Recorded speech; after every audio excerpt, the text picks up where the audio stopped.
Start the new year right during the Xfinity Hello 2021 sales event. For a limited time, get Xfinity Internet and mobile together for only $35 a month for 12 months with a 1-year agreement, and mobile with our 1 gig wireless data option. Plus, get $250 back. This sale ends soon, so visit Xfinity.com, call 1-800-XFINITY, or visit an Xfinity store today. Internet offer requires paperless billing and autopay. Ends 1/11/21. Restrictions apply. New performance starter plus internet customers only. Equipment taxes, regulatory recovery, and other fees extra and subject to change. After term regular rates apply. Start the new year right during the Xfinity Hello 2021 sales event. For a limited time, get Xfinity Internet and mobile together for only $35 a month for 12 months with a 1-year agreement, and mobile with our 1 gig wireless data option. Plus, get $250 back. This sale ends soon, so visit Xfinity.com, call 1-800-XFINITY, or visit an Xfinity store today.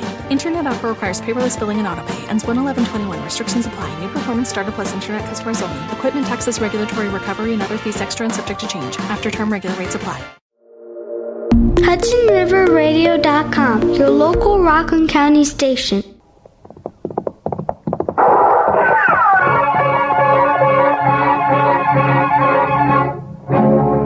Around Dodge City and in the territory on West, there's just one way to handle the killers and the spoilers, and that's with a U.S. Marshal and the smell of Gunsmoke.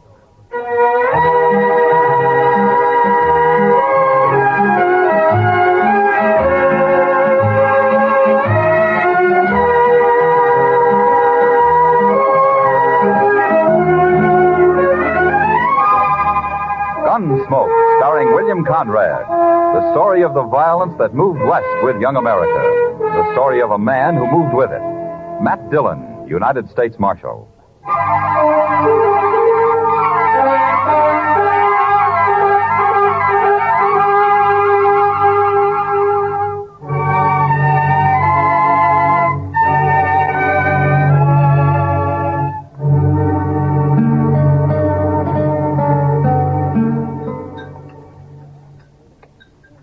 Cigar, Miss Kitty? You know I don't smoke in public, Chester. Oh, excuse me. Mr. Dillon? Thanks, Chester. Yeah, I believe I will.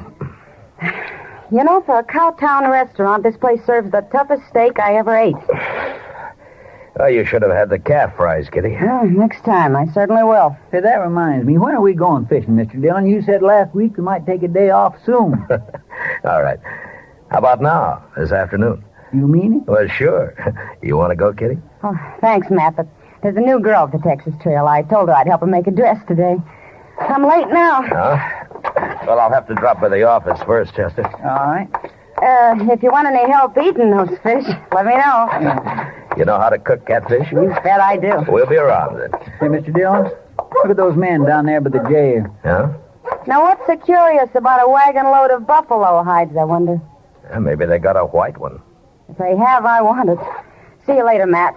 Chester? Go Bye, on, Miss Kitty.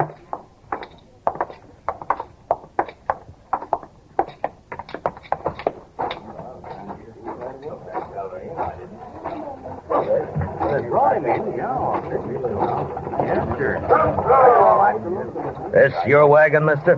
No, Gatliff's. I skinned for him. Oh, what are you doing here? What's the crowd for? Just curious.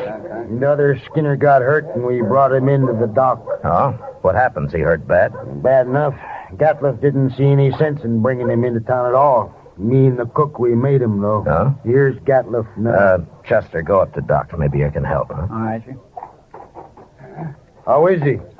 Doc will take care of everything, Toby. Never mind that. How is he? Dead. Now, let's drive these hides on down the shed. I want to get them sold and pick up our supplies. Come on.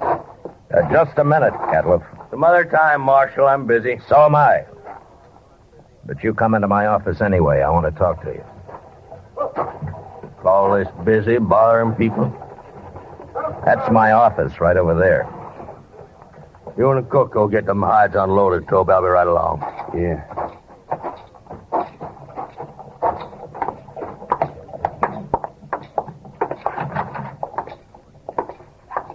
Now, what do you want, Marshal? You and you around here, Gatliff? Any log in it? It depends. What happened to your Skinner? Billy? He hurt himself, that's all. He's dead, isn't he? Yeah, he's dead. Look, Gatliff, anything you don't want to tell me, I can ask Doc about. There's nothing to tell, Marshal. He got hurt and he died, that's all. When did he get hurt? Last night. And why didn't you bring him in last night? Why, them other fellas, the cook and Toby, they figured he was done for anyway and didn't want to bother, I guess. Is that so? You're the boss, aren't you? Sure, I am.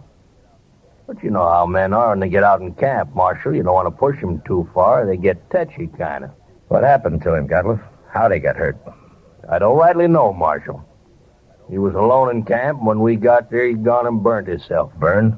Burned with what? Hot lead, Marshal. Spilt it all over him. Oh, you mean lead for bullets, huh? That's it. Cooking up lead in a fry pan. That was one of Billy's chores, to make my bullets. He always was a mite clumsy. He sure messed himself up this time. There must have been a lot of lead. 50, 60 pound, I reckon. Oh, there you are, Mr. Gatlif. Doc Adams is looking for you. What does he want? Well, see, that man of yours, Doc's all through with him. He says you can bury him now. Oh, no. I ain't paying for no burial. He's just a skinner I hired. Don't even know his last name. You're his boss, aren't you? You brought him in. And that's all I'm going to do for him. I ain't paying you $1. Not $1. Nobody's asking you to pay me. But you can't just leave the man in Doc's office. Somebody's got to bury him. He's just a bum who worked for me. He's not my father. Oh, all the stingy Hold it, things Chester. All right, Gatlif. We'll take care of him. You can go now. He's caused me trouble enough. I don't want to hear any more about him ever. Well, that's about the most unfeeling man I ever did come across. What about that scanner, Chester? Tell me. Oh, I swear it was terrible, Mr. Dillon. He was burned all over his head and his face and across his chest. Doc said he don't know how that fellow lived as long as he did. Could he talk? Doc told me he couldn't say a word. Well, how do you suppose it happened? Why, hot lead. Had a whole pan full of it, from what I hear. Yeah, 50 or 60 pounds of it. That much? Well, I can believe it. I can't. What man's going to pick up 60 pounds of molten lead and spill it in his own face? That's the most stupid story I ever heard. Well, say now, I hadn't thought of that. Mr. Dillon, you're right. Of course, there's another way it could have happened. What's that? Somebody could have pushed his face down into it. Oh, my goodness. Who? I don't know. Gatlif? Or maybe Toby. You know where Toby went? Well, no, I don't. But him and the cook probably went over to the Alafaganda to drink up their wages. Yeah. All right. Go do something about burying that man, Chester, will you? I'll be back later. All right, sir. I'll tend to it.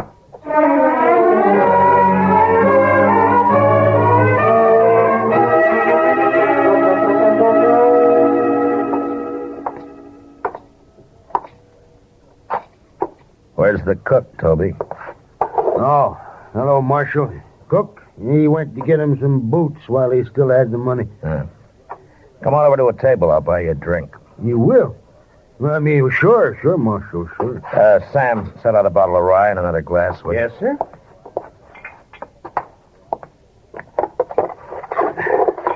Come on. Yeah.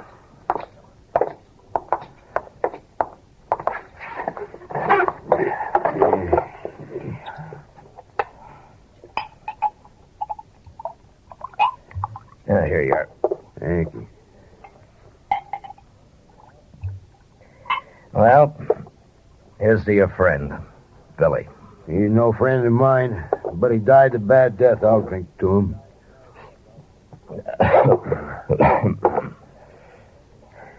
Tell me something, Toby. How did he and Gatlif get on? You see Gatlif's eyes, Marshal? Yeah, I did. He's got powder speck shot into them. They look like turkey eggs. Yeah? You don't get on with a man like that. Yeah. Well, why do you work for him, then? Marshal, I get 25 cents a hide, and I can skin over 20 buffalo a day. But I've worked for hunters who couldn't kill enough to keep up with me. Gatlif's a good hunter. And that's the only reason at all I work for him. Now, if he's such a good hunter, how come I've never seen him in Dodge before? The man's greedy, Marshal. He's downright wicked about money. He figures he can save time and make more money by selling his hides to buyer's agents on the prairie. Yeah. He gets less out there, but he can kill and sell more that way. That Gatlif never stops killing buffalo. He came in with a load of hides today. Just 'cause we made him come in with Billy. And another thing, we've been out 4 months, Marshal. He must owe Billy $800. Oh? Yeah, most hunters would have split that with the crew, but Not Gatliff. He like to took my head off when I mentioned Hey, it. want another drink? Oh, yeah, sure. Tell me about the accident, huh? Well, Billy was melting lead in the fry pan, and the way I figured he must have tripped somehow, fallen smack into it, and when we rode in, we found him rolling around on the ground. That's all I know. When who rode in? Me and the cook. The cook skins on days Billy's making bullets. Where was Gatliff? No, he went in just ahead of us. How long ahead of you? Not long, maybe about 20 minutes. And he found Billy first, is that it? Yeah, so he did. I hadn't thought of that before, Marshal. So that's why you've been asking so many questions. Well, I wasn't sure, Toby, but I expect you're telling the truth. The cook backed up your story. Sure, I'm telling the truth. That's what happened, all right. Yeah, Gatliff killed him. He murdered him. Any idea why he would? Well, sure I do. There's only one thing Gatliff wants, and that's money. He killed Billy just so you wouldn't have to pay him his wages due. Yeah, maybe. Why don't you arrest him, Marshal? There's no real evidence, Toby, not at all. And it's bad for the law if I arrest a man and later he goes free. Unless he's innocent, of course. He ain't innocent. How come this didn't occur to you before, Toby? Why, I don't know, Marshal. I sure don't. You going back out on the prairie with him? I ain't afraid of him. And I'll be sleeping with one eye open from now on. It'd be a pleasure to kill him after what he done. Self-defense, of course, Marshal. Yeah. But if you let on you're suspicious, he'll sure try to kill you. Not me. He can do his killing on somebody else. The cook, maybe? I ain't even gonna tell the cook. Yeah. You'll be leaving in the morning, I suppose. About dawn, I reckon, soon as Gatliff hires a new skinner. Well, the bottle's yours, Toby. Oh? And, good luck. Well, I sure do. Thank you, Marshal.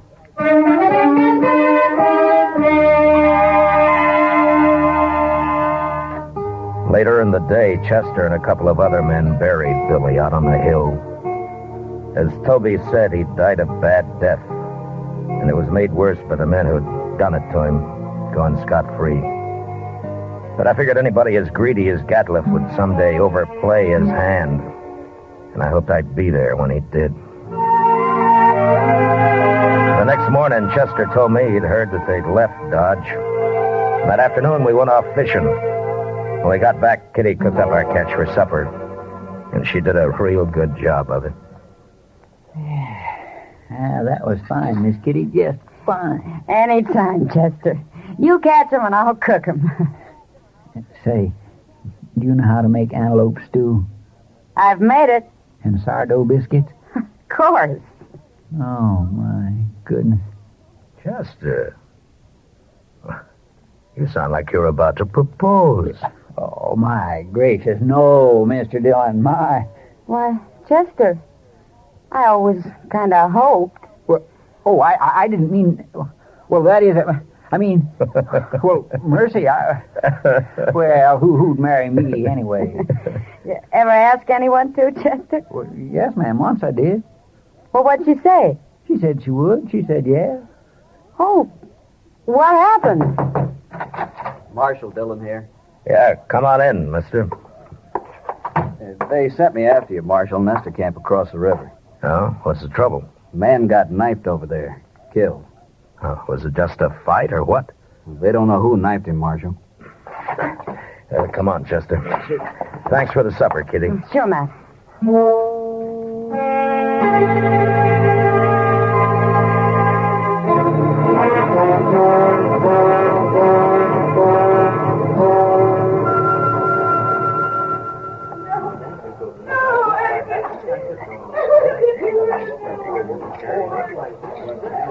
He was knifed in the back, Mr. Dillon. Yeah, but nobody saw it happen. No, sir. Looks like somebody got clean away with murder. Well, hello there. Marshal Dillon, That's right. What can I do for you, son? that man that's dead. Huh? What about it? Well, go ahead. You can tell me. I saw him get stabbed, Marshal. You did? Well, where were you? I was looking for Billy over there. I heard them arguing, and I sneaked up just after he'd done it. They were all alone. Who was the man, son? Do you know him? No, sir, but but he was big and kind of dirty.